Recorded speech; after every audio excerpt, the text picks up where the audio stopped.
Gotta ring the bell. Ding, ding, ding. Hello, and thank you for joining me here today. My name is Barry Belmont, and I'm with I'm the president of the UNR Students for Liberty, and we put on this little shindig for Dr. Charles Baird. He's right over there. He's going to be giving a fascinating lecture on the confusion of language in American politics. I think if we all combined our fingers and our toes, we might possibly be able to count the total number of television appearances, journal articles, textbooks, and presentations Dr. Baird has given over his prodigious career. Having received his PhD from UC Berkeley in 1968, he went on to teach at UCLA for 5 years, and then on to University State California, East Bay, from 1973 till his retirement in 2007. So, from his quarterly column in the Freeman to his contributions to the Encyclopedia of Libertarianism, there seems to be no end to his insight and clarity on such topics as the law and economics of labor relations, environmentalism, taxes, economics of politics, and the Austrian School of Economics. Though he officially retired in 2007, he seems to stay quite active writing articles, maintaining editorial positions with both the Cato Journal and the Government Union Review, and giving speeches and lectures such as the one we're about to enjoy. So we're proud to have him here, and thank you all for coming. And so without any further ado, Dr. Charles Baird.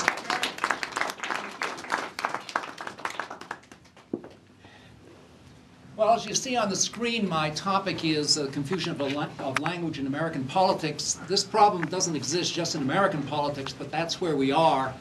And I use most of my examples from our own experience, although I could generalize this. I have given the same, well, not the same one, but a similar talk in New Zealand and in Australia, and it seems to work there too. So we're not all that unique.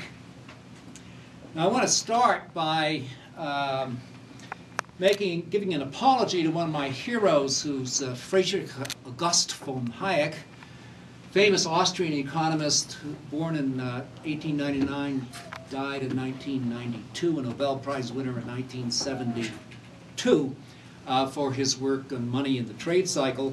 The reason I'm apologizing to Fritz, as he was known to his friends, not that I was old enough to be considered one of his contemporaries, but the reason I think I have to apologize to him in some sense is because he wrote a very famous article called The Confusion of Language in Political Thought.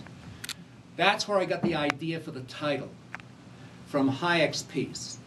But Hayek was writing about something entirely different from what I'll be speaking about. He was into rather deep philosophical issues where I dare not try to follow. This was published, as it says there, in 1968 by the Institute for Economic Affairs in London, and then it was reprinted in his anthology, one of his many anthologies. This one is New Studies in Philosophy, Politics, Economics, and the History of Ideas, back in 1978. Now, we've just been through an election. Seems like we're still in the election, actually. But we've just been through it. And there are a lot of terms I could have considered, and I've only picked a very small subset of terms to consider.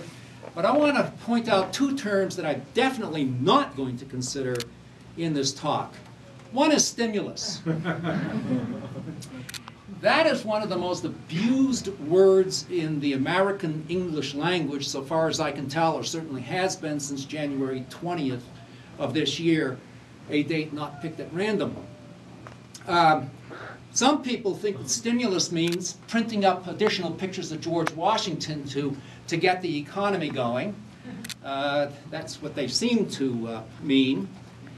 Public interest is another delicious term,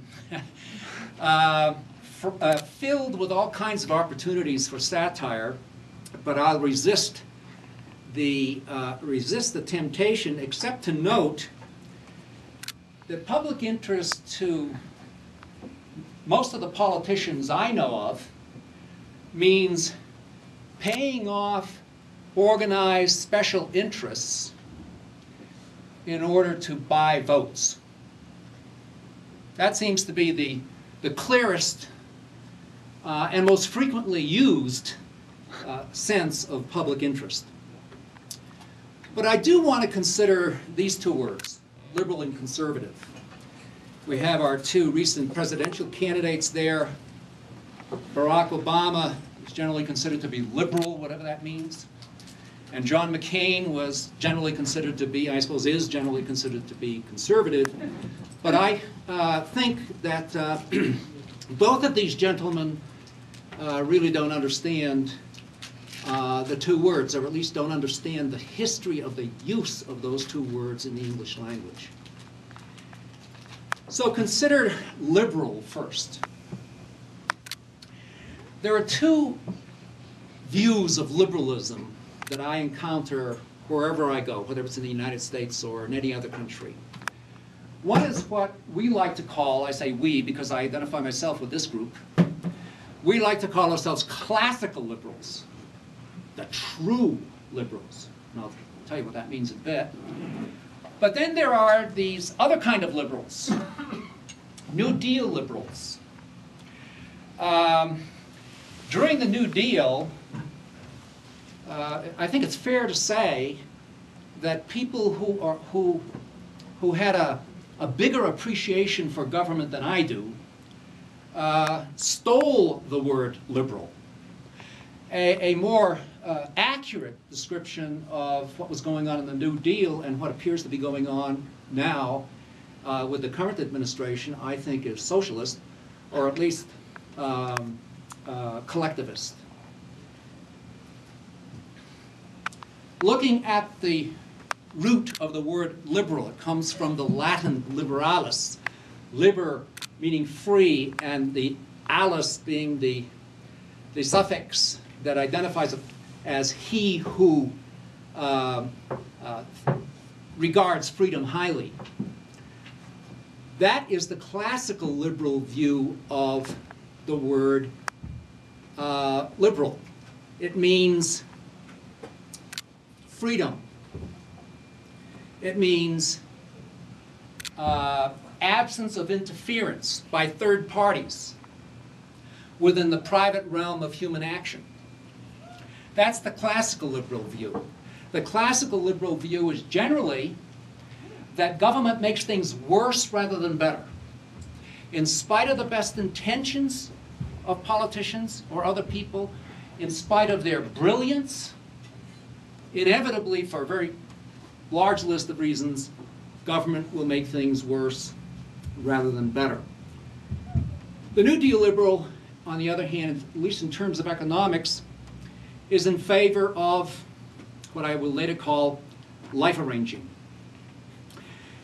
Is in favor of intervening in the economic choices and affairs of people and enterprises. How about the word conservative? What does that mean? Well, a conservative is supposed to conserve something, supposed to hold on to, preserve, conserve it. But is a conservative one who wants to preserve the Constitution? And if the answer to that is yes, is it the Constitution as written? Were the words having the meaning that they had when the people who wrote it? Or do they want to preserve, protect, and defend the Constitution, which is a part of the oath of office, right, for the President and members of Congress? Preserve, protect, and defend the Constitution as interpreted. Kind of make it up as you go along, whatever seems to fit. Does a conservative want to conserve business? Is a conservative one who is pro-business as opposed to being what? Pro-labor, pro-consumer, pro-environment, whatever? They're pro-business. That's what conservatives are. Or at least that's how the term is used often. Conservatives also